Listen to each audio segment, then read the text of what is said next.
রিটার্নটা চলে আসবে কিনা, প্রথমে বিপদ, রান আউট হয়ে গেছেন প্রজাপতি ব্যাটারের মধ্যে এবং শুরুতে পাকিস্তানের ওপেনিং ব্যাটারদের মধ্যে শেষ পর্যন্ত নিজের উইকেটটাই হারাতে হলো। পুট করেছিলেন ফিল্ডারের হাতে, এখানে আসলে সিঙ্গেল পাওয়ার সুযোগই নেই সেরকম। সহজ একটা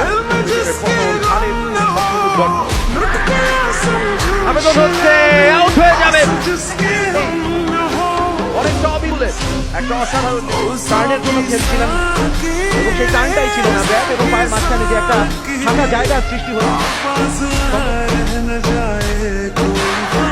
আবেদন আঙুল উঠে গেছেন, ভিড়িয়ে দিয়েছেন। যেটা কথা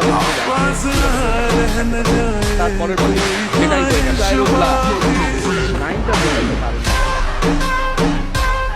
এবং আঙুল বাইরের আবেদন সেটা করছেন, কি হলো রাখতে পারবেন, তখন ঠিক এই ব্যাপারটাই হবে। একটুখানি আঙুলটা ঘুরিয়ে দিয়েছিলেন, অপটাকা ধরনের একটা ডেলিভারি দেখিয়েছিলেন, আঙুলটা উঠিয়ে দিয়েছেন। ফুটে দাঁড়িয়ে পুল খেলতে চেয়েছিলেন, লেন্সটা পড়তে পারেননি এবং রাতুল সেই সাথে ব্যাটার ব্যাক থেকে চলে গিয়ে 16 বল থেকে 100 বিপদ হতে পারে। ওয়াও, বুলসআই! আরো একটা প্রমাণ আমরা পেয়েছি, একাই দৌড়ে যেতে চেয়েছিলেন, তবে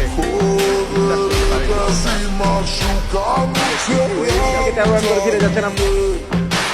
দরকার বোল্ড হয়েছেন কিনা, ও বোল্ডই তো হয়েছেন মনে হচ্ছে। বোলার দাঁড়িয়ে রয়েছেন বলে দিচ্ছেন, তবে কানাই লেগে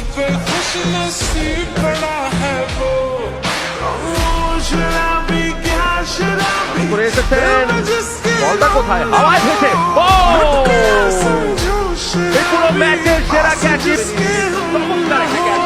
আফগানিস্তানকে ব্যাকআপ ছিল না, আবার মাহবুব বল সঙ্গে সঙ্গে গিয়েছিলেন, আউটসাইড এজ বলছিলাম এর আগে যে থার্ডম্যানের সার্ভিসের ভেতর সে থার্ড ছিলেন স্বাধীন।